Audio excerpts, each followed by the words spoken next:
tunatelekeza watoto wetu. Yani ulipata mtoto kwa namna yoyote ile, alafu unamtelekeza.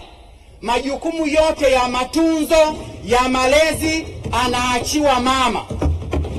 Hili jambo sio jambo ambalo ni jema sana. Na kwa msingi huo, sisi ambao ni wazazi tuwafundishe watoto wetu wanapokuwa wamefikia umri huo ambao wote tunaufahamu, kwamba tendo la ndoa linapofanyika ndio linaloleta watoto duniani. Na kwa hiyo kabla ya kuwaleta watoto duniani, lazima watafakari kwamba kitakachofuata, kituo kinachofuata baada ya hapo ni malezi pamoja na matunzo yao. Na kwa jinsi hiyo, kama kijana wa kiume au wa kike huoni kwamba unayo nafasi au uwezo wa kufanya matunzo na malezi ya mtoto, basi kwanza usishiriki tendo linalomleta huyo mtoto duniani. Na tuwafundisha watoto wetu kwamba watoto wanapokuja duniani watahitaji muunganiko wa baba na mama katika kuwalea na kuwatunza hao watoto. Na kwa hiyo mmoja wapo, na hasa baba au huyu kijana wa kiume, asikwepe akakimbia majukumu yake na kumwacha mtoto wa kike akisota peke yake katika matunzo ya mtoto ambaye ameletwa.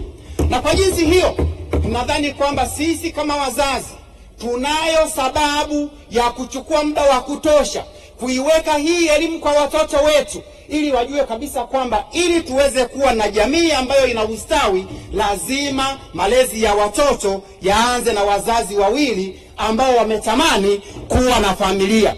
Na ni katika familia hii ambapo tutakataa ukatili wa kijinsia.